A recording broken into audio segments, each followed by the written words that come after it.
से इस महफिल को सजाया गया है, ये नाम इतना बड़ा है कि अगर इस नाम को दरवाजे पे लिख दो तो बलाएं भाग जाया करती है। जब कभी वबाई मर्ज फैला करते हैं तो फिर एक शेर दरवाजे पे लिखा जाता है, ली खमसतुन उतफी बिहा हर्रल वबाइल हातिमा अल मुस्तफा वल मुर्तवा वबनाहुमा वल फातिमा। अगर पंजतन के हवाले से बात की जाए तो रातें नहीं, जिंदगानियां कम पड़ जाएंगी, लेकिन इन 5 तनों की हकीकत और अजमत बयान नहीं हो सकती है। मेरा इमाम कहता है क्या बात रजा उस चमनिस्तान करम की, जहरा है कली जिसमें हुसैन और हसन फूल। दूसरी जगह मेरा इमाम कहता है तेरी नस्ल पाक में है बच्चा बच्चा नूर का, तू है ऐने नूर तेरा सब घराना नूर का। मैं पूरी जिम्मेदारी के साथ एक बात कह दूं, लोग चिढ़ जाते हैं आला हजरत के नाम पे। एहसान आला हजरत का हमें सैयदों का एहतराम सिखाया भी आला हजरत ही ने है। ये अलग बात है कि जब तक रोटियां मैसर नहीं हो रही थी तो लोग आला हजरत करते रहे। जब टुकड़े सीधे हो गए तो कहते हैं अब आला हजरत की जरूरत नहीं, तो फिर हम ये कहते हैं तेरा खाए तेरे गुलामों से उलझे है मुनकरा जब खाने गुर्राने वाले। तो आला हजरत इमाम इश्क मोहब्बत ने हमें पंजतन का एहतराम सिखाया। अगर आप पहले नाम की बात करें तो वो कहते हैं सरवर कहूं के मालिक व मौला कहूं तुझे, बागे खलील का गुले ज़ेबा कहूं तुझे, तेरे तो वस्फ़ बेतनाही से है बरी, हैरान हूं मेरे शाह में क्या क्या कहूं तुझे। और जब उन्हीं की अजमत अल्लामा हसन रज़ा बयान करते हैं तो बड़ी बात कह जाते हैं, कहते हैं फ़कत इतना सबब है इन्हें कादे बज़्म महशर का कि उनकी शान महबूबी दिखाई जाने वाली है। हम तो ये मानते हैं कि क़यामत भी उन्हीं के लिए कायम की जाएगी, इसलिए कि जो नहीं मानते थे क़यामत में उन्हें दिखाया जाएगा कि रब ने महबूब को कितनी अजमतें अता फरमाई है। इसलिए क़यामत सजाई जाएगी ताकि जो मुनकिर है उन्हें आज एहसास हो जाए मुस्तफ़ा की शान क्या है, मानेंगे वहां। फिर मेरा इमाम कहता आज ले उनकी पना, आज ले उनकी पना, आज मदद मांग उनसे, कल न मानेंगे क़यामत में अगर मान गया। मैं समझता हूं यहाँ पे सारे हुजूर के गुलाम बैठे, बुरा ना मानिए मैं थोड़ा कड़वा हूं मिजाज का, मुझे हजम कर लिया, बर्दाश्त कर लिया। आजाद भाई और इनके कमेटी के लोगों ने, हर किसी को हजम भी नहीं होता क्योंकि बात जो कड़वी लगती है मैं मुंह पे कह ही देता हूं। यहाँ एक बंदा बता दो जो हुजूर का गुलाम ना हो, सारे हुजूर के गुलाम है ना। बोले अगर बोल सकते तो बोले, ऐसा नहीं कलकत्ता में तो आपको बोलना बिल्कुल नाजायज है। सारे हुजूर के गुलाम है ना, सारे गुलाम है ना, बूढ़े जवान बच्चे सारे गुलाम है ना। तो फिर मैं हाथ जोड़ के कहता हूं किसी बच्चे को हकीर समझ के धक्का न देना, इसलिए कि बच्चे ने भी उसी नबी का कलमा पढ़ा है जिसका कलमा तूने और मैंने पढ़ा है।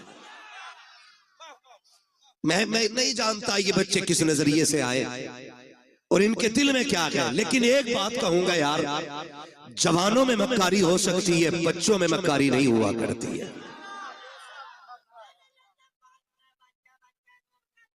जवानों में दिखावा हो सकता है, बच्चों में दिखावा नहीं हो सकता है। याद रखिएगा इबादत सिर्फ 5 वक्त नमाज नहीं है, इबादत सिर्फ 30-29 रोजे नहीं है, पूरी इबादत सिर्फ ज़कात में मुनहसिर नहीं है, पूरी इबादत हज फर्ज में मुनहसिर नहीं है। अगर इन सारी इबादतों को जोड़ा जाए तो सबका वक्त 1.5 महीने में मुकम्मल हो जाएगा, बहुत ज्यादा वक्त लग जाएगा। तो इसके अलावा जोड़ेंगे तो 2 महीने में ये सारी इबादतें मुकम्मल हो जाती हैं अगर वक्त जोड़ा जाए तो। बाकी के बचते हैं 10 महीने, उसमें भी तो कोई इबादत होगी, उसमें भी तो कोई नेकी होगी। तो समझे फर्ज इबादतें 2 महीने में मुकम्मल हो जाती हैं। एक इबादत है जिसे अखलाक कहते हैं, वो जिंदगी के हर लम्हे आपके दामन के साथ जुड़ी रहती है। अगर आपके पास ये नहीं तो फिर कुछ भी नहीं। मेरी बात कान खोल के सुन लीजिएगा। अगर अखलाक तल्ख है, अगर लहजों में कड़वाहट है, अगर ख्याल में गुरूर और घमंड है, तो फिर अल्लाह इबादतें मुंह पे मार देगा। आपकी इबादतें कम रह गई आपकी मजबूरी की वजह से, और फिर साथ अखलाक की दौलत लेके आओ, अल्लाह करीम है, वो अपने करम से आपको माफ कर देगा। लेकिन याद रखें, अखलाक भी बड़ी अहम दौलत है। आज ही हमारे पास नहीं है, आज इसकी सबसे बड़ी कमी हमारे पास है। आप देखे तो सही, मैं आऊं, कुर्सी आलीशान ना हो तो मूड खराब हो जाता है, लोग उठ के खड़े ना हो तो ख्याल आता ये उठे क्यों नहीं मेरे लिए, इन्होंने इस्तकबाल क्यों नहीं किया मेरा, इन्होंने हाथ क्यों नहीं चूमे मेरे। फरमाया गया हुजूर की महफिल हो ना तो फिर गद्दी तलाश न कर, जगह जूतियों में मिल जा तो बैठ जा। इसलिए कि इस जमीन पे ताज वाले भी पगड़ियां उतार के आया करते हैं। ये इन महफिलों की अजमतें होती हैं, ये इन महफिलों की बरकतें होती हैं। लेकिन कड़वे इतने कि हम किसी को हजम करने तैयार नहीं, सख्त इतने कि किसी से नरम लहजे से बात करने के लिए तैयार नहीं। ओ भाई, जिसे कोई मुंह ना लगाया करे उसे तुम मुंह लगा लिया करो। इसलिए फरमाया गया जो किसी का टूटा दिल जोड़ देगा अल्लाह उसे बेहिसाब जन्नत अता फरमा देगा। यार अच्छों से तो सब बात करते हैं ना, जिनके लहजे खूबसूरत होते हैं उन्हें तो सब सुनना चाहते हैं, जिनकी बातों में मिठास होती है उन्हें तो हर तरह बर्दाश्त किया जाता है। मजा तो तब है ना जब किसी ऐसे से बात की जाए जिससे कोई बात करने तैयार ना हो। और ये अखलाक की दौलत हमें हुजूर की चौखट से मिलती है, हुजूर की चौखट से मिलती है। कि जवान कान खोल के मेरी बात सुने। शायद मैं फ्री में जन्नत न बांट सकूं, इसलिए कि मुझे पता है जन्नत इतनी सस्ती भी नहीं जितनी समझ रखी है। जन्नत सस्ती होती तो बिलाल कोड़े न खाते, जन्नत सस्ती होती तो करबला में 72 शहीद ना होते, जन्नत सस्ती होती तो हुजूर के चचा कलेजा नहीं निकलवाते। जन्नत मुश्किल है तभी तो इतनी कुर्बानियां दीन के लिए दी गई है। कान खोल के मेरी बात सुन लेना मेरे भाई, बस ये सोच के ना सुनना आज तक मोबाइल में सुना, आज मुंह देख ले बंदा कैसा बोलता है। मैं कुछ भी नहीं, हकीकत ये है कि ये नाज ये अंदाज हमारे नहीं होते, झोली में अगर टुकड़े तुम्हारे नहीं होते, मिलती न अगर भीख हुजूर आपके दर से, इस शान से मंगतों के गुजारे नहीं होते।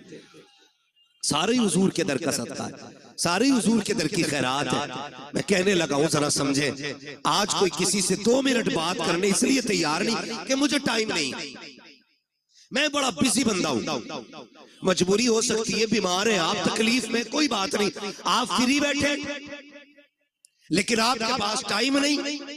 ये कहते थे इसे कौन मुंह लगाइए तो पगला है, इससे कोई 2 मिनट बात नहीं करता। चल तुझे मदीने लेके चलो, और मदीना शरीफ वो जमीन है जिसके बारे में मेरा इमाम कहता हरम की जमीन और कदम रख के चलना। अरे सर का मौका है हो जाने वाले, हाँ संभल कर पांव रखना हाजियो शहरे मदीना है, कहीं ऐसा ना हो सारा सफर बेकार हो जाए। भाई वो जमीन और अरब की जमीन, ये उलमा जानते हैं, इतनी सख्त गर्मी होती है, अरब के लोग वहां की तपती हुई दोपहरी में दीवारों चिपक के चलते हैं ताकि सूरज से जितना बचा जा सके उतना बच जाए। इतनी सख्त गर्मी, आज एसी का दौर है, आज पंखे का दौर है, लेकिन मैं हुजूर के दौर की बात कर रहा हूं, जाहिरी दौर की, मैं उस दौर की बात कर रहा हूं जिस दौर में खड़ा होना तो बड़ी बात है, सूरज के सामने टिकना मुश्किल था। उस दौर में अचानक एक खातून आ गई, हुजूर को इशारा किया, हुजूर सहाबा की मजलिस से उठे और जाके बात करने लग गए। थोड़ी देर नहीं बहुत देर हो गई, सहाबा कहते हम देखते रहे कब ये जाए कब ये बात खत्म हो, कब जाए कब बात खत्म हो। जानते कहते हुजूर पैर बदले बगैर उससे बात करते रहे थे, पैर बदले बगैर। आज मुझे बताइए किसकी गारंटी है जन्नती की? है कोई जो ये कह दे मुझे मौत ईमान पे आएगी? है कोई जो ये कह दे कब्र के सवालात से यूं निकल जाऊंगा? किसी के पास गारंटी है कि पुलसराज से यूं उड़ जाएंगे हम? पता है कि मीजान पे अमल रखे जाएंगे तो नेकी भारी होगी कि गुनाह? कुछ नहीं पता ना, तो फिर अकड़ किस बात की है, फिर घमंड किस बात का है? आज अपनों को वक्त देने का टाइम नहीं हमारे पास, 3 मिनट अपनों की बात नहीं सुन सकते?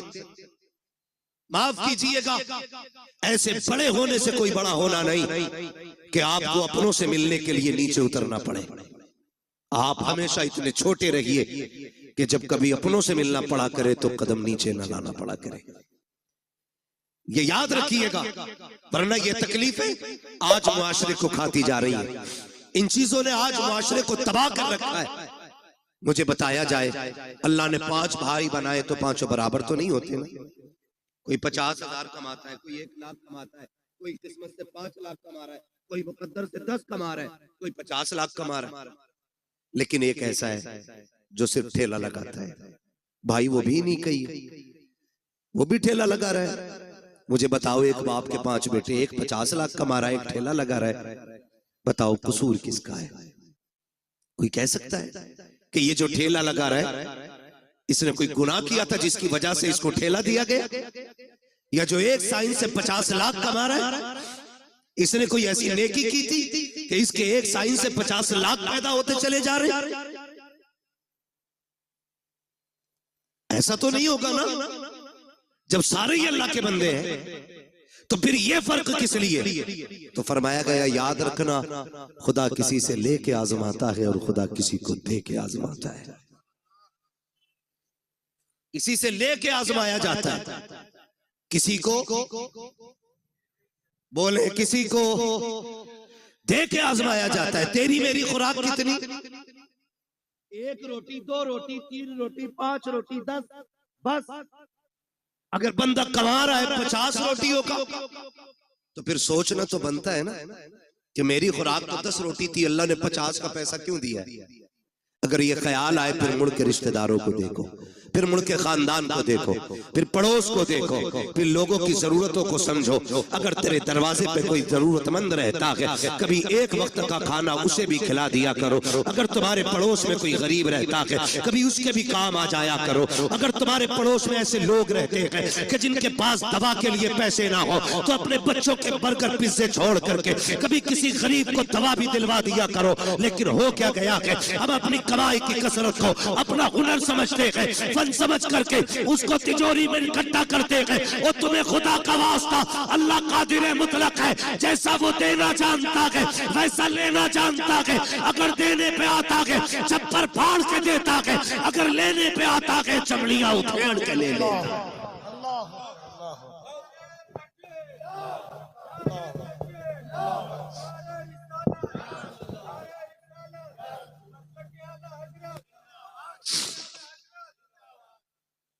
ये सबसे ज्यादा जरूरी है कि हम अपने पड़ोसी के दर्द को समझें, हम अपने जरूरतमंद भाई को देखें। कसम खुदा की ये बहुत बड़ी नेकी थी, लेकिन नहीं जी, आज तो बोटी अपने घर खाता है और खिलाल पड़ोसी के सामने जाके करता है। क्यों? कि आज पाए तोड़ के आ रहा हूं। हाँ, आज पाए तोड़े, आज मैंने चिकन खाया, आज मैंने मटन खाया। इस्लाम क्या कहता है? मेरे नबी ने फरमाया, तुम्हें इजाजत नहीं है कि तुमने अगर हड्डी वाला गोश्त खाया हो तो अपने दस्तरखान की हड्डी अपने दरवाजे पे डालो। कहीं ऐसा ना हो तुम्हारे पड़ोस में कोई गरीब रहता हो और उसके बच्चों की निगाह हड्डियों पे पड़ गई और उनका दिल अगर कह गया काश हम भी गोश्त खाते, और बच्चों के बाप की हैसियत नहीं हुई गोश्त खिलाने की, तो फरमाया गरीब का दिल टूट जाता। हमारा इस्लाम तो पड़ोसियों के सामने हड्डी डालने की इजाजत नहीं देता। हम तो खिलाल इसलिए करते हैं ताकि मेरे चर्चे होने चाहिए, इसके दस्तरखान का आला खाना होता है, इसके बच्चे अच्छे से अच्छे खाया करते हैं। और तुम्हें खुदा का वास्ता हुजूर के दिए हुए दीन को समझने की कोशिश करें, पहचाने हमारा तरीका क्या होना चाहिए। आज हालात ये है कि नामवरी के लिए हम करोड़ों रुपए बेटों की शादियों में तो उड़ा दिया करते हैं, लेकिन जरूरतमंद लोग जाकर के हॉस्पिटल में देखो 2-2 रुपए की दवा के लिए तरसते रहते हैं। काश उन्हें वक्त पे पैसा मिल जाता, शायद किसी को हार्ट की गोली मिल जाती, किसी का ब्रेन हेमरेज होने से बच जाता, किसी की किडनी बच जाती। लेकिन करे क्या, हमें सिर्फ अपना नजर आया, इसलिए कौम का बेड़ा गर्क होता जा रहा है और हमने सारी जन्नत सिर्फ मस्जिदों में जाके ढूंढी है। और तुम्हें खुदा का वास्ता मस्जिदों में भी जाया करो, लेकिन कभी कभी हॉस्पिटल चले जाया करो। हो सकता है तेरे 100 रुपए से से किसी गरीब की जान बच जाए, खुदा की कसम अगर ऐसा हो गया काबे वाला भी राजी हो जाएगा, मदीने वाला भी। नारे तकबीर, नारे रिसालत, फैज़ाने पंजतन कॉन्फ्रेंस। सुभान अल्लाह। ये एक रस्म चल रही है, और अगर पहली बात तो करते ही नहीं, और करते भी हैं तो जलील करते हैं, जलील करते हैं, जलील। मैं 2-3 फोन मोहम्मद अली भाई आए कि आपको बुलाना चाह रहे हैं, क्यों? कहा हम इज्तिमाई शादी करेंगे इस बार। इज्तिमाई शादियां करें, अच्छी बात है, लेकिन कुछ अगले ही दिन ना, जिस दिन इज्तिमाई शादी थी, फोन पे अब तो सारी खबरें चलती, फोटो आ गया अखबार, 20 बच्चियां दुल्हन बनी, उन 20 बच्चियों के फोटो थे। मैं पूछना चाहता हूं, ये जो इज्तिमाई निकाह की लोग रस्में करते हैं ना, रस्में क्यों? ताकि किसी गरीब का भला हो जाए, यही तो नियत होती है ना? बोले और होनी भी चाहिए, लेकिन आप फोटो देखो ना, कसम खुदा की एक बच्ची का मुंह पर नहीं था उठा उठा। आप हमें बताएं, कभी किसी गरीब को जलील करने से पहले हमें ये ख्याल क्यों नहीं आता कि इसी लाइन में कल मेरी बेटी भी तो हो सकती है? आज जो ये गरीब लड़के दूल्हा बने हैं, इसमें मेरा बेटा भी तो हो सकता है। क्यों नहीं सोचते हम? अल्लाह के लिए बईद है? नहीं, समझे जरा, सोचे, अल्लाह कादिर मुतलक है। अगर किसी की बात ना गवार गुजर जाए ना, तो जब वो जमीन में घुसेड़ता है ना, तो कोई बचाने वाला नसीब नहीं होता है। हुए नाम वर्बे निशा कैसे कैसे, जमीन खा गई आसमां कैसे कैसे। आज अखलाक नहीं हमारे पास। पहली बात तो मदद करने तैयार नहीं, और करते भी हैं तो जलील करते हैं हम, जलील करते हैं हम। आ रहा है रमजान शरीफ का महीना, बटेंगे इफ्तारियां अमीरों की चौखट पे, लगेगी लाइन गरीबों की गुर्बत का बनेगा तमाशा। बच्चियों को 2-2 घंटे धूप में बैठाया जाएगा, बेवाएं आके सुबह से लाइन में लग जाएंगी। सेठ साहब सहरी खा के जब सोएंगे ना, तो 12 बजे से पहले उठेंगे नहीं वो। उस लाइन में कितनी गरीब बच्चियां बैठे बैठे थक गई, इस अमीर ज़ादे हरामखोर को क्या पता है। मत बांट ऐसी इफ्तारी, नहीं चाहिए तेरे घर का ऐसा राशन जो किसी गरीब की गुर्बत का तमाशा बनाए।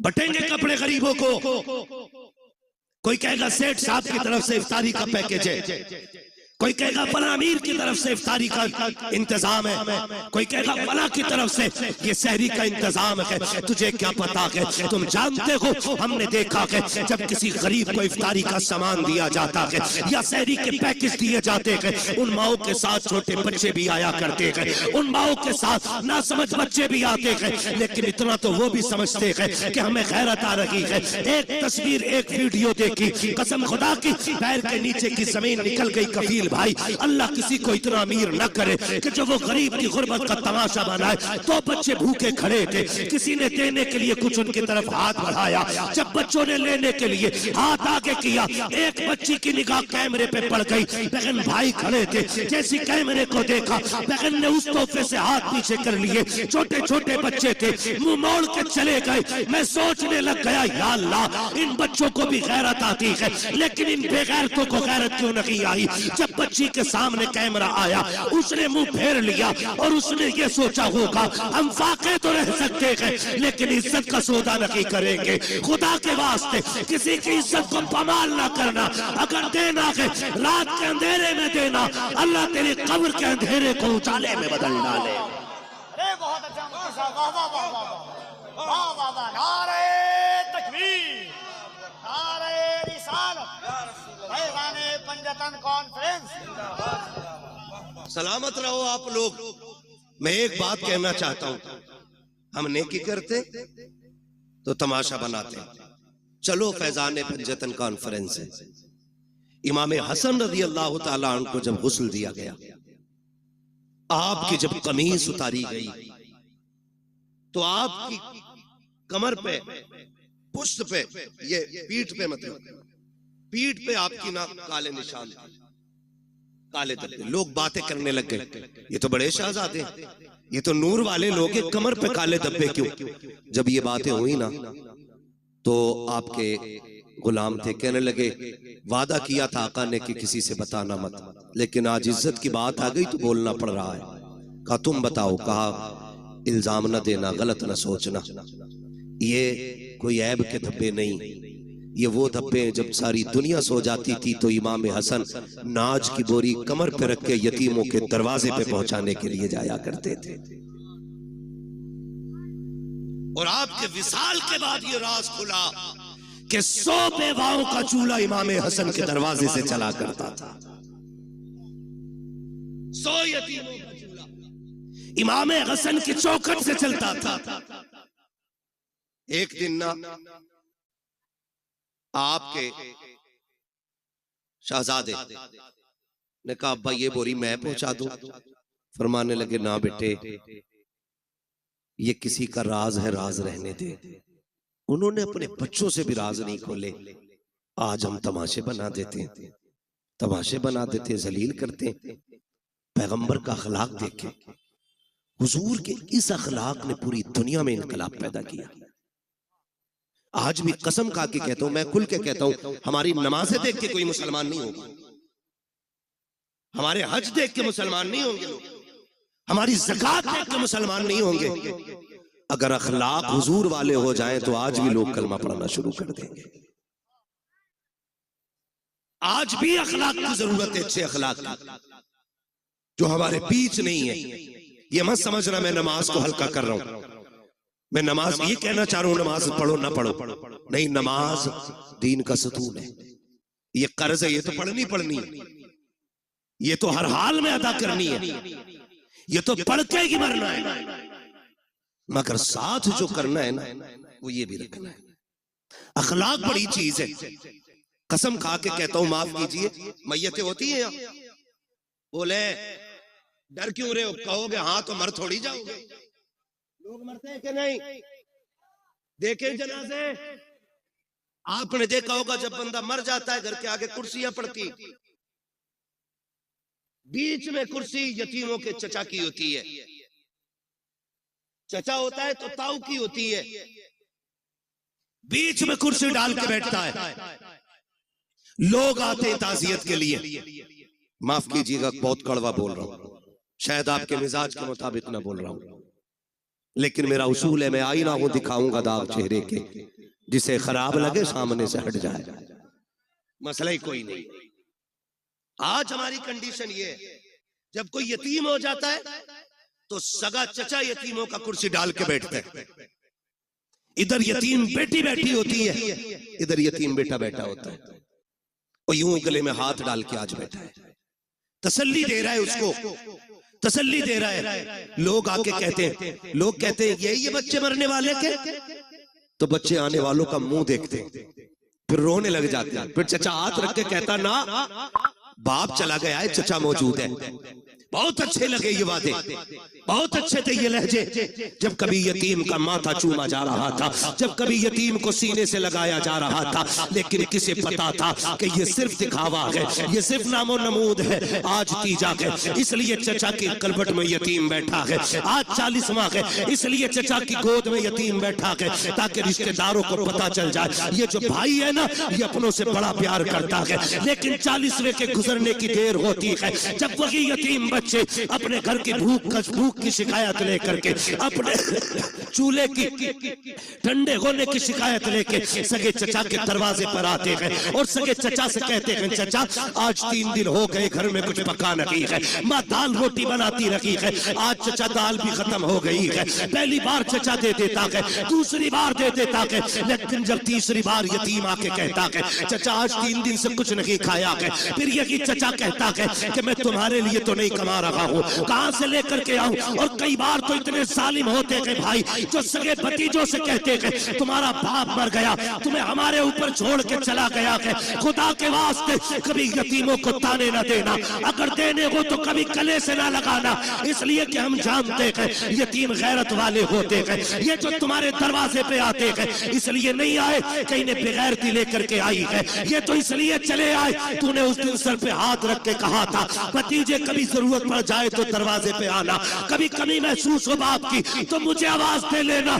आज धक्के ना दे, या तो कल सीने से ना लगाता, या आज धक्के ना दे। तुझे क्या पता यतीमी का दर्द क्या होता है, तू क्या जाने बाप की जुदाई का दाग क्या होता है। उनसे पूछो जिन्होंने बाप को कब्रिस्तान पहुंचा दिया है। खुदा की कसम, जब ईद आती है जमाना हंसता है, यतीम रोया करते हैं। जब बकरीद आती है जमाना मुस्कुराता है, यतीम रोया करते हैं। खुदा की कसम, सेवा बंधना बड़ी बात है, अगर बाप ना हो जमाना मुस्कुराता है, यतीम रोया करते हैं। तुम्हें क्या पता यतीमी दाग क्या है, यतीमी कहते किसे है। आ तुझे कहानी बताऊं, मुस्तफा जाने रहमत का दौर है, ऐलान नबुव्वत का इब्तदाई हिस्सा है। आक़ा करीम ने ऐलान नबुव्वत किया है, अल्लाह अकबर, इस्लाम हक़ानियत की बुनियाद पर फैल रहा है। उसी दौर में मक्के की धरती पर हाल ये था कि जहां जमीन भी पत्थर की थी, लोगों के दिल भी पत्थर के थे, कोई किसी के दर्द को समझने तैयार ना था, हालात बड़े नागुफ्ता भी ही थी। उसी दौर के अंदर एक बच्चा खुदा की कसम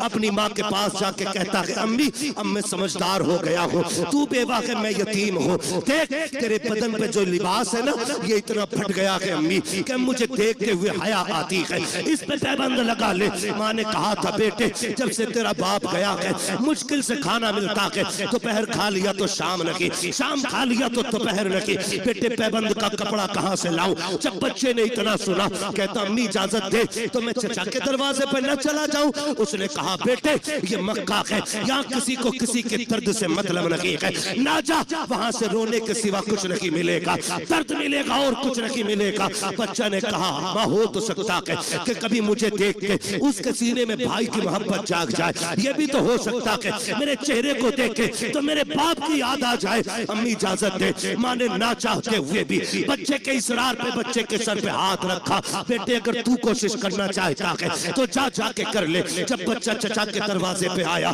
दरवाजे पे दस्तक दी, अंदर से चचा निकला, देखा भतीजा खड़ा है, कहा कैसे आए हो। उसने हाथ जोड़ के कहा देख आज तक वाकई में कट गई, हमने कभी रोटी नहीं मांगी, हमने पूरी जिंदगी काट दी, आज तक तुझसे सवाल नहीं किया। चचा एक मोहताजी ले आई है, मजबूरी में आना पड़ा है। कहा कौन सी मजबूरी। कहा मेरी माँ ने जो कपड़े पहन रखे हैं वो इतने फट चुके हैं कि बदन जगह जगह से दिख रहा है, इसलिए आया हूँ एक चादर दे दे ताकि माँ का बदन छुप जाए। जैसी इतनी बात बच्चे ने कही है, चचा ने धक्का दिया, कहा तेरा बाप मेरे ऊपर बोझ बना के गया था, नहीं है तुम्हारे लिए एक फूटी कौड़ी भी।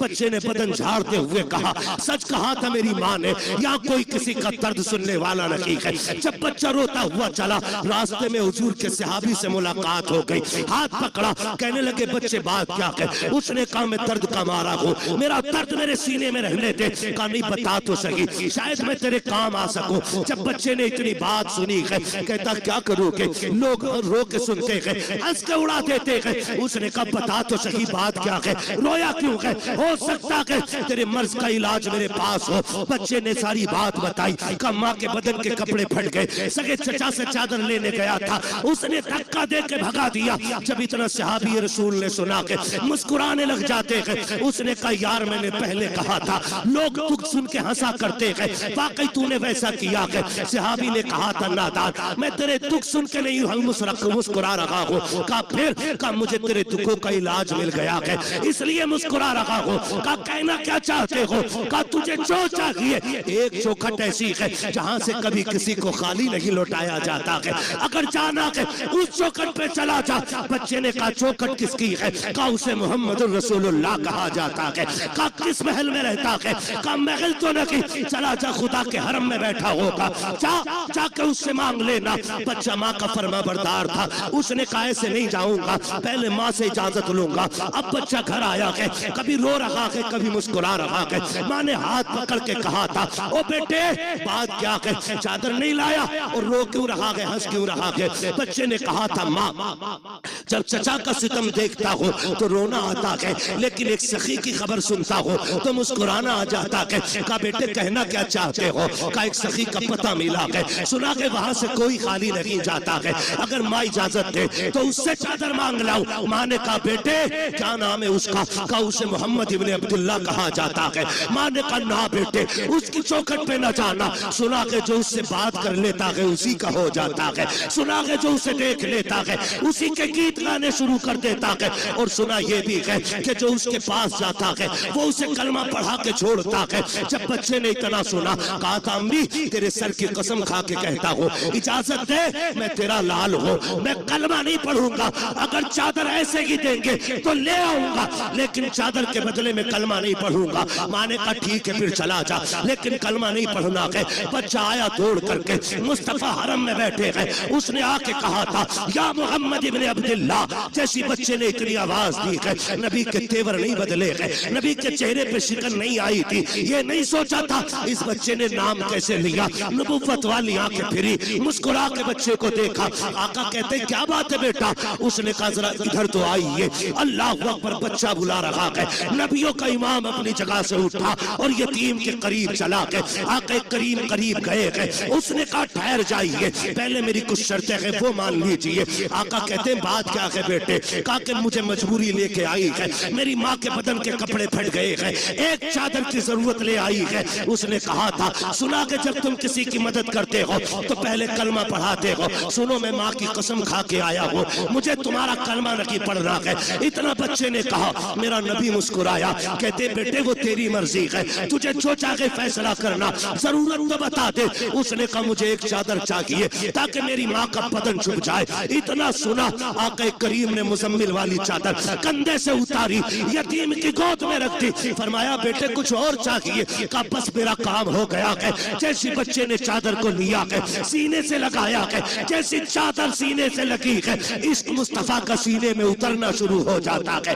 अब बच्चा कभी घर को सोचता है, कभी उनके चेहरे को देखता है, कभी घर की तरफ सोचता है, कभी चेहरे को सोचता है। अल्लाह अकबर, बच्चे ने चेहरा फेंका, फेरा घर की तरफ दौड़ लगा दी। जैसी दरवाजे पे गया, माँ इंतजार में खड़ी थी। उसने कहा बेटे ले आया चादर? कहा हाँ। कहा बेटे पहले बता तूने कलमा तो नहीं पढ़ा उनका? बच्चा कहता है माँ तेरे सर की कसम, कौन कहता है कि वो जबरदस्ती कलमा पढ़ाते हैं? मैंने जाके उनसे ये कहा था मुझे तुम्हारा कलमा नहीं पढ़ना है, उन्होंने कहा वो तेरी मर्जी है, जरूरत बता। तो अगर मैंने चादर का नाम लिया, उन्होंने अपने कंधे की उतार के दे दी। जब इतना सुना के माँ चादर को पकड़ के रोकने लग गई। उसने कहा पगले सिर्फ चादर लेके आया है, उस नबी का दीन क्यों नहीं लेके आया?